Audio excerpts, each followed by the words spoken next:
الحمد لله الذي هدانا لهذا وما كنا لنهتدي لولا أن هدانا الله لقد جاءت رسل ربنا بالحق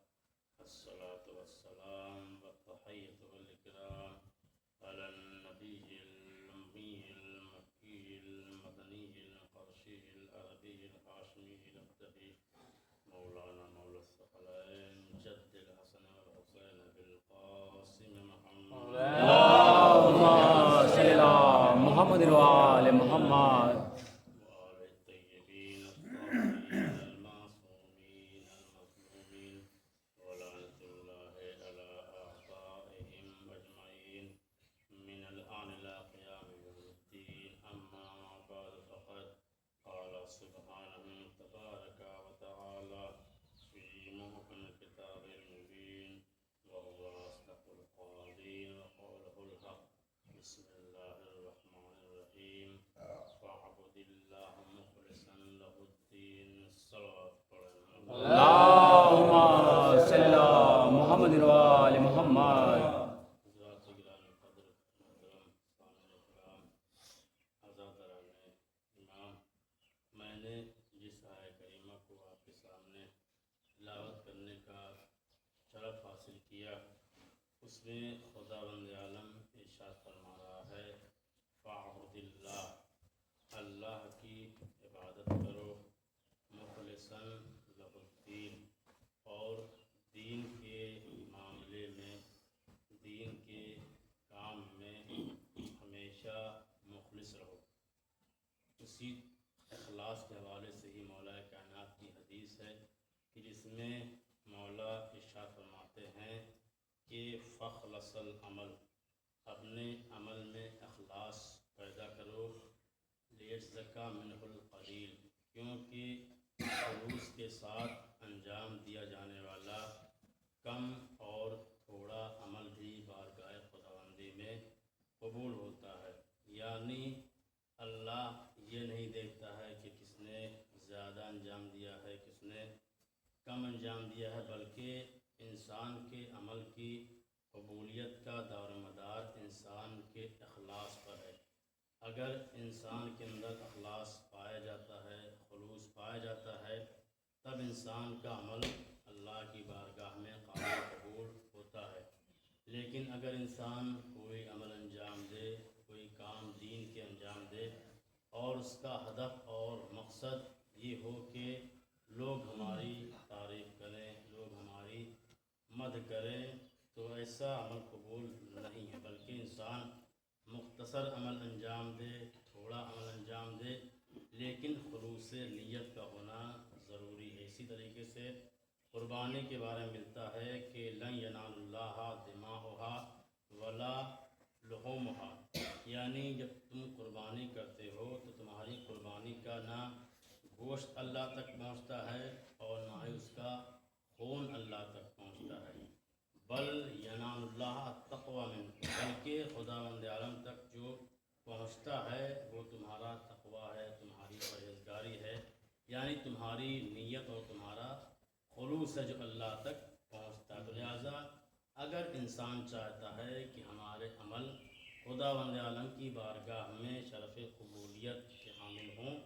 تو انسان کو چاہیے کہ اپنے عمل میں خلوص پیدا کرے لوگوں کے لیے کوئی عمل انجام نہ دے بلکہ جو بھی عمل کرے اللہ کی خوشنودی کے لیے یہاں پہ بھی لکھا ہوا ہے کہ جو انسان مخلوق کی رضامندی کو حاصل کرنا چاہتا ہے اللہ کو ناراض کر کے تو کبھی بھی انسان کامیاب نہیں ہوتا ہے کامیاب وہی انسان ہوتا ہے جو اللہ کی رضا اور اللہ کی خوشنودی کو حاصل کرتا ہے الصلوات اللهم صل على محمد وآل محمد شام کے زندان میں بھی جب امام سجاد کو لایا گیا ہے تو وہاں پر یزید نے ایک خطیب کو مقرر کیا تھا۔ جب خطیب منبر پر آیا تو اس نے خاندان بنی امیہ کی تعریف کرنا شروع کی۔ ابو سفیان کی تعریف کر رہا ہے، معاویہ کی تعریف کر رہا ہے، یزید کی تعریف کر رہا ہے، یعنی ان لوگوں کی تعریف کر رہا تھا۔ تو امام بہت دیر تک سنتے رہے۔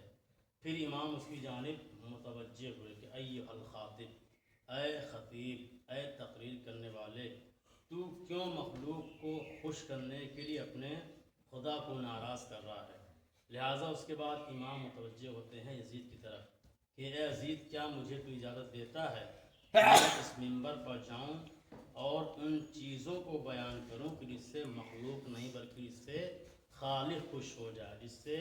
اللہ خوش ہو جائے۔ یہاں پر امام نے فرمایا کہ مخلوق کو خوش نہ کرو بلکہ اپنے خالق کو خوش کرو، اپنے پروردگار کو خوش کرو، اور ہمارا پروردگار ہمارے اخلاص یعنی خلوص نیت سے خوش ہوتا ہے۔ اور اگر انسان اللہ کی بارگاہ میں اپنے خلوص عمل کا واسطہ دیتا ہے تو اللہ اس کو بھی قبول کرتا ہے۔ یعنی انسان کوئی عمل کرے اور واسطہ دے کے پروردگار یہ عمل میں نے صرف تیرے لیے انجام دیے ہیں، اور ان کا واسطہ دے تو اللہ اس کو قبول کرتا ہے۔ یہ پیغمبر اسلام نے فرمایا ہے کہ بنی اسرائیل میں 3 شخص جا رہے تھے، پہاڑ کے پاس سے گزر رہے تھے کہ اچانک بارش شروع ہو گئی، بہت تیز کی بارش شروع ہو گئی۔ تو ان لوگوں نے بارش سے پناہ لینے کے لیے ایک پہاڑ کی درے میں یہ لوگ گھس گئے۔ جب یہ پہاڑ کے اندر گھس گئے تو پتھر، ایک بہت بڑا پتھر آ کر اس پہاڑ کا جو درہ اس کے دہانے پر، اس کے منہ پر آ کر گرا۔ اب یعنی پورے طریقے سے یہ لوگ اس میں غار کے اندر بند ہو چکے تھے۔ کوشش کی کہ اس کو ہٹایا جائے، نکالا جائے، لیکن ان کی کوشش ناکام ہوئی، بہت بھاری پتھر تھا۔ اب انہوں نے سوچا کہ اب تو ہماری موت واقع ہو جائے گی، اب یہی غار ہماری قبر بن جائے گی۔ تو کہا کہ اب کیا کیا جائے، چونکہ اب آواز بھی یہاں سے باہر نہیں جائے گی کسی کو مدد کے لیے پکار سکیں۔ تو کہا ہم ایسا کرتے ہیں کہ ہم اللہ ہی ہمارا کارساز ہے، ہم اسی سے ہی توسل کرتے ہیں، اسی سے ہم دعا کریں، شاید ہمیں اللہ نجات دے دے۔ تو کہا کہ ان لوگوں نے کہا کہ چلو ہم اپنے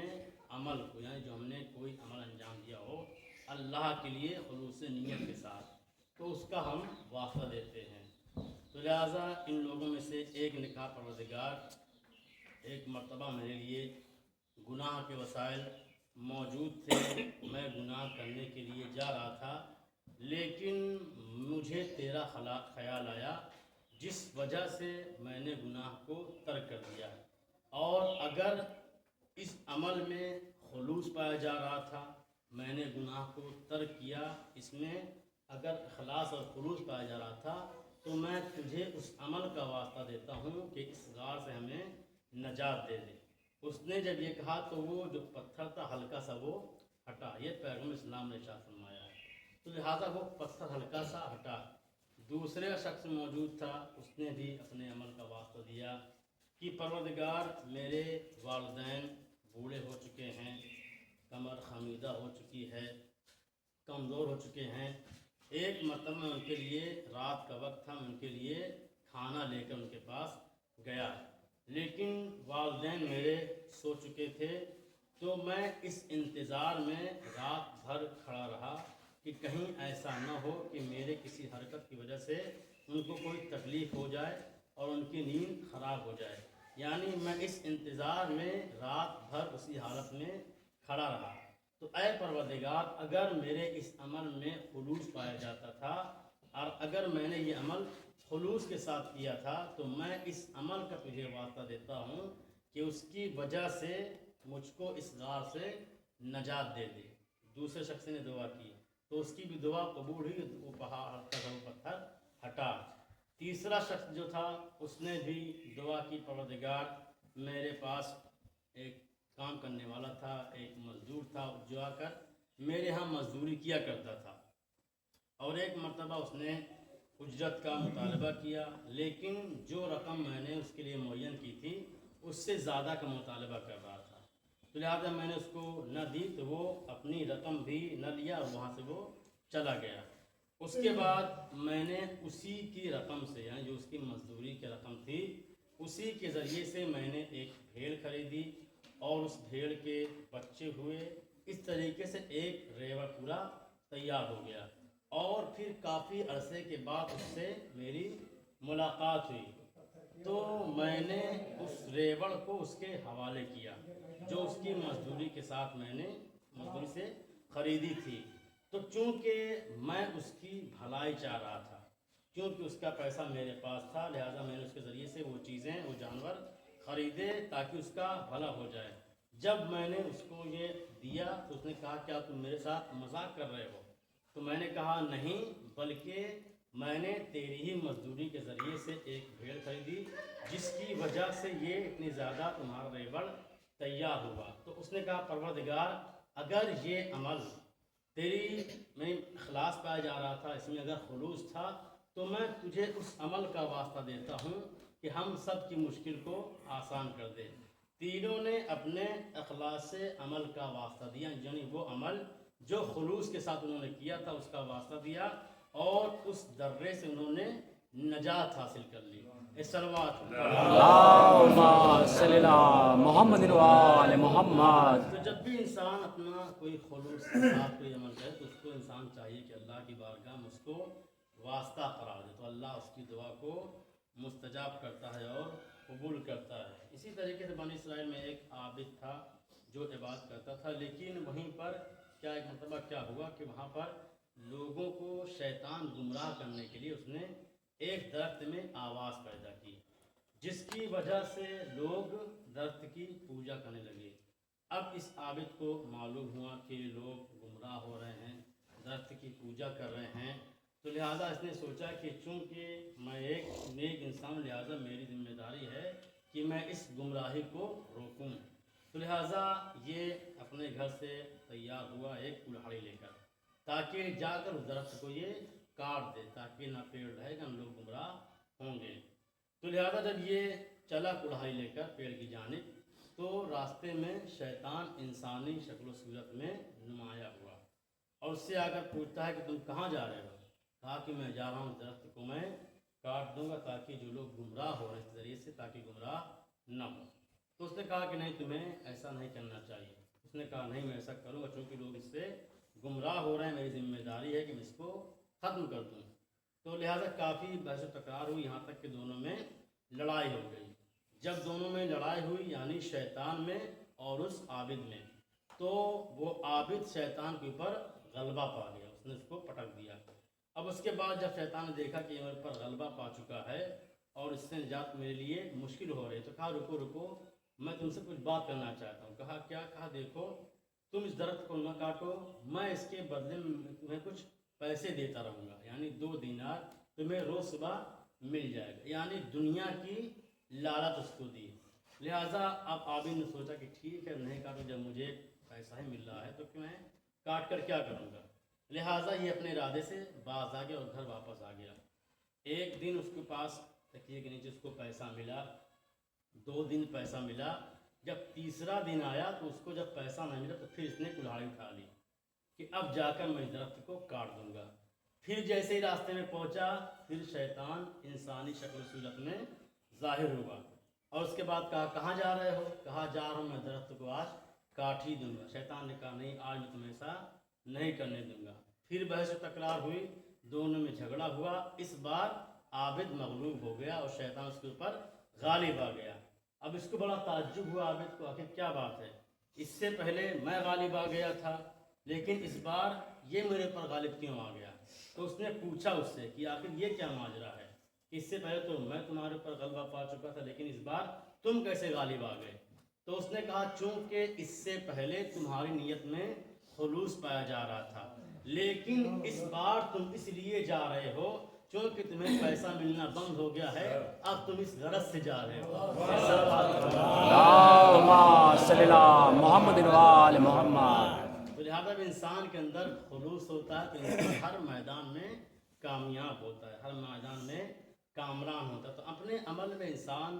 خلوص پیدا کرے اور خلوص نیت کے ساتھ انسان عمل کرے. جناب موسیٰ نے پروردگار کی بارگاہ میں دعا کی، پروردگار مجھے ایسی مخلوق دکھا جو خلوص کے ساتھ تیرا ذکر کرتی ہے، تیری عبادت کرتی ہو۔ تو جناب موسیٰ کو وحی ہوئی کہ اے موسیٰ فلاں دریا کے کنارے جاؤ، تمہیں وہ مخلوق نظر آئے گی۔ تو جناب موسیٰ جاتے ہیں جہاں پر ان کو نشاندہی کی گئی تھی، وہاں پر جناب موسیٰ پہنچتے ہیں تو کیا دیکھا، وہاں پر ایک پرندہ بیٹھا ہوا ہے جو جس کی مطلب پیڑ کی ٹہنی پانی کے قریب ہے، اور وہ پرندہ اس پر بیٹھا ہوا ذکر الہی کر رہا ہے۔ تو جناب موسیٰ اس کے مخاطب ہوئے اس پرندے سے اور کہا کہ اے پرندے تو کب سے اللہ کا ذکر کر رہا ہے؟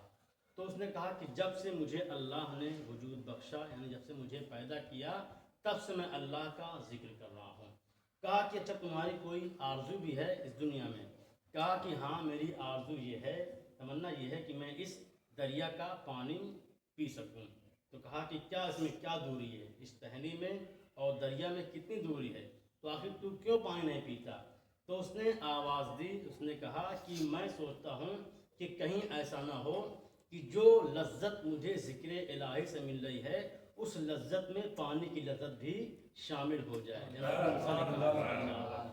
ایک صلوات اللہم صلی اللہ محمد وآل محمد۔ یہ خلوص نیت، یعنی ہر چیز جتنی بھی کائنات میں چیزیں ہیں ہر ایک اللہ کی تسبیح کرتی ہیں، اگرچہ ہم اس کی تسبیح کو نہیں سمجھتے ہیں۔ سورہ جمعہ کی ابتدائی آیہ کریمہ یسبح للہ ما فی السماوات و ما فی الارض، یعنی اللہ کی ہر ایک چیز تسبیح کرتی ہے، اللہ کی حمد کرتی ہے، چاہے جانور ہوں، چرند ہوں، پرند ہوں، جتنے بھی، چاہے وہ دریا کے جانور ہوں، چاہے خشکی کے جانور ہوں، ہر ایک اللہ کی تسبیح کرتی ہے اور حمد کرتی ہے، اگرچہ یہ ہے ہمارا شعور نہیں سمجھ پاتا ہے۔ تو انسان کا عمل اور ہمارے ائمہ کے جتنے بھی عمل ہیں وہ سب خلوص پر موقوف تھے، یعنی خلوص پر مبنی تھے، یعنی ہمیشہ جو بھی عمل کیا ہے وہ خلوص کے ساتھ انجام دیا ہے۔ اگر کسی ظالم کو مارا بھی ہے تو وہ خلوص کی بنیاد پر۔ عمرو بن عبدوت خیبر کے میدان میں جب آتا تو اس نے مسلمانوں کو للکارا آیا کر، خندق کھودی گئی جناب سلمان کے کہنے پر، تو لیکن وہ عمرو بن عبدوت عرب کا بہت بڑا پہلوان تھا، 1000 لوگوں کے مقابلے میں یکو تنہا یہ کافی ہوتا تھا۔ ملتا ہے کہ اگر تھوڑی دیر کے لیے ہی صحیح، ایک لمحے کے لیے صحیح، کوئی مولا علی کے سامنے ٹکا ہے، مطلب ایک لمحے کے لیے، تو وہ عمرو بن عبدوت ہے۔ لہٰذا خندق پار کر کے عمرو بن عبدوت آیا اور اس نے مسلمانوں کو للکارا کہ تم میں کون ہے آ کر جو مجھ سے جنگ کرے؟ تمہارا کہنا یہ ہے کہ جو تم میں سے ہم کو قتل کرے گا تو میں جہنم میں جاؤں گا، اور اگر میرے ہاتھوں سے کوئی قتل ہو جائے گا تو وہ جنت میں جائے گا، تو آؤ میرے ہاتھوں سے قتل ہو جاؤ اور تم جنت چلے جاؤ۔ یہ آ کر اس نے مسلمانوں کو للکارا تو رسول نے بڑے سخت لہجے میں کہا کہ من لہذا الکلب، یعنی کون ہے جو اس کتے کی آواز کو بند کرے؟ کسی بھی جنگ میں رسول نے ایسا جملہ استعمال نہیں کیا کہ کون ہے ان کتوں کی آواز بند کرے، لیکن رسول نے خندق کے میدان میں یہ جملہ کہا کہ کون ہے جو اس کتے کی آواز کو بند کرے۔ تو جتنے بھی لوگ وہاں پر بیٹھے ہوئے تھے سب بالکل خاموش تھے، سب بالکل ڈرے ہوئے، ایسے ایسے ان کے سروں پر پرندے بیٹھے ہوئے ہیں۔ بلکہ یہی نہیں، بلکہ لوگ اس کے فضائل بیان کرنا شروع کر رہے تھے کہ میں جانتا ہوں کہ کتنا بڑا بہادر ہے، میں نے اس کے ساتھ سفر کیا ہے، ایک مرتبہ ڈاکوؤں نے حملہ کیا، اس کی زرہ ٹوٹ گئی تو اس نے اونٹنی کے بچے کو اپنا ڈھال بنا لیا، اتنا یہ بہادر ہے۔ اس کے فضائل لوگوں نے بیان کرنا شروع کیے، لیکن مولا کائنات بار بار کہتے کہ اے اللہ کے رسول مجھے بھیجیں۔ تو لوگوں نے کہا کہ علی تم نہیں جانتے وہ عمرو بن عبدوت ہے، تو مولا کائنات نے کہا میں بھی علی ابن ابی طالب ہوں۔ اللہم صلی اللہ محمد وآل محمد۔ تو مولا کائنات بار بار کھڑے ہوتے رہے، لیکن رسول السلام بیٹھاتے رہے تاکہ دوسرے یہ بات میں نہ کہیں کہ ہم بھی تیار تھے جانے کے لیے، لیکن رسول نے مجھے موقع ہی نہیں دیا، علی کو بھیج دیا۔ تو لہٰذا کئی بار مولا کائنات رسول نے بٹھایا، اس کے بعد رسول نے مولا کائنات کو آمادہ کیا، اور جب مولا کائنات میدان میں آتے ہیں اور دونوں میں جنگ ہوتی ہے تو لہٰذا مولا کائنات اس کے اوپر حاوی ہو جائے، اس کو اٹھا کر زمین پر پٹک دیتے، اس کے سینے پر سوار ہوئے۔ لیکن جو لوگ دور سے نظارہ کر رہے تھے، جو لوگ دور سے دیکھ رہے تھے، انہوں نے کیا دیکھا کہ مولا کائنات اس کے سینے سے اتر آئے۔ اب یہ لوگ کافی پریشان ہو گئے کہ بتاؤ اتنے بڑے پہلوان پر قابو پانے کے بعد ابھی اس کے سینے سے اتر آئے، اے اللہ کے رسول اب کیا ہوگا، اب کیسے قابو پائیں گے؟ تو سوچے وہ جو بعد میں قابو نہ پا سکے، مولا جانتے تھے کہ میں کس طریقے سے اس کے اوپر غلبہ حاصل کر سکتا ہوں۔ تو لہٰذا پہلی بار جب مولا اس کے اوپر غلبہ پا چکے اس کے سینے سے اتر آئے، دوبارہ پھر مولا نے اس کو زمین پر پٹکا اور اس کے سر کو جدا کیا۔ اب جب مولا کائنات رسول کے پاس آئے تو لوگوں نے پوچھنا شروع کیا کہ علی آپ نے پہلے مرتبہ اس کو کیوں چھوڑ دیا تھا؟ تو مولا کائنات نے کہا کہ جب میں اس کے سینے پر سوار ہوا تو اس نے مجھ سے گستاخی کی، یعنی اس نے اپنا تھوک میری جانب پھینکا،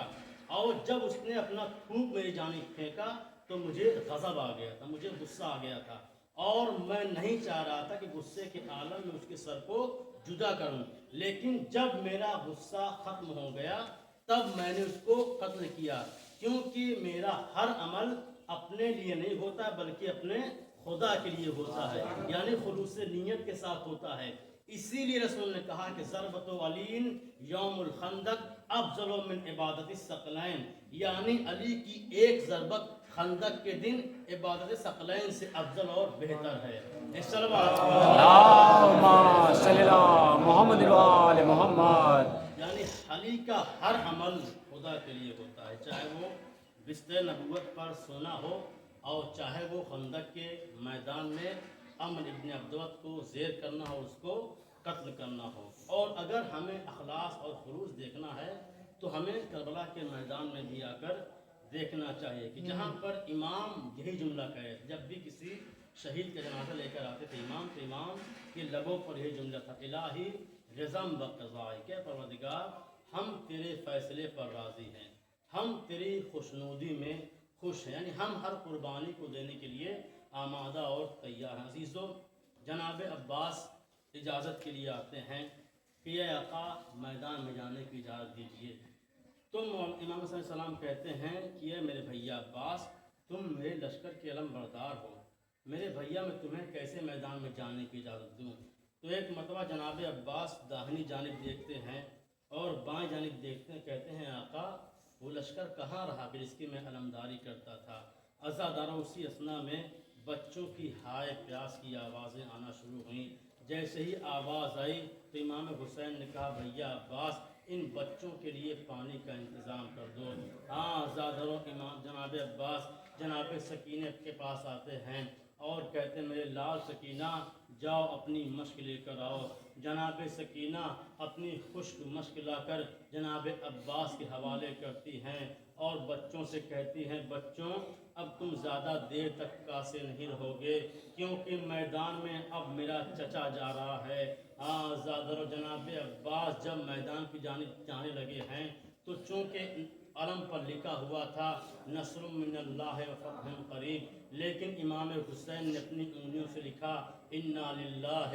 و انا الیہ راجعون۔ عزاداروں جناب عباس میدان کاردار کی جانب بڑھتے ہیں، حملہ کرتے ہیں، فرات پر پہنچتے ہیں۔ فرات میں گھوڑے کو اتارنے کے بعد جب آپ واپس آ رہے تھے مشق کو لے کر، حملہ ہوتا ہے کہ آپ کا داہنا بازو قلم ہوا، دوسرا حملہ ہوا آپ کا بایاں بازو قلم ہوا، لیکن جناب عباس کی پوری کوشش یہ ہے کہ کسی طریقے سے خیمے میں پانی پہنچ جائے، لیکن عزاداروں ایک تیر آتا ہے جو مشق سکینہ پر جیسے ہی لگا سارا پانی بہہ گیا۔ اب جناب عباس نے اپنے گھوڑے کا رخ دریا کی جانب کر دیا اور جیسے ہی دریا کی جانب کیا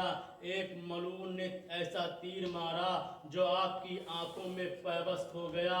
عزادارو جناب عباس اس تیر کو نکالنا چاہتے تھے کہ ایک ملعون نے گرز آہنی جناب عباس کے سر پر مارا جس کے وجہ سے آپ کا سر شگافتہ ہو گیا، منہ کے بل زمین پر گرتے ہیں، آواز دی السلام علیکہ یا ابا عبداللہ، السلام علیکہ ابن رسول اللہ، اے آقا میرا آخری سلام قبول کیجئے۔ عزادارو جیسے امام حسین کے کانوں سے آواز ٹکرائی، آواز دی یا اخی الآن انکسر ظہری آزادارو جناب سکینہ کی نگاہ جناب عباس کے علم پر تھی جب علم نظر نہ آیا تو جناب سکینہ اپنی جگہ پر کھڑے ہو جاتی ہیں اے پروردگار میرے چچا کی خیر ہو کچھ دیر کے بعد کیا دیکھا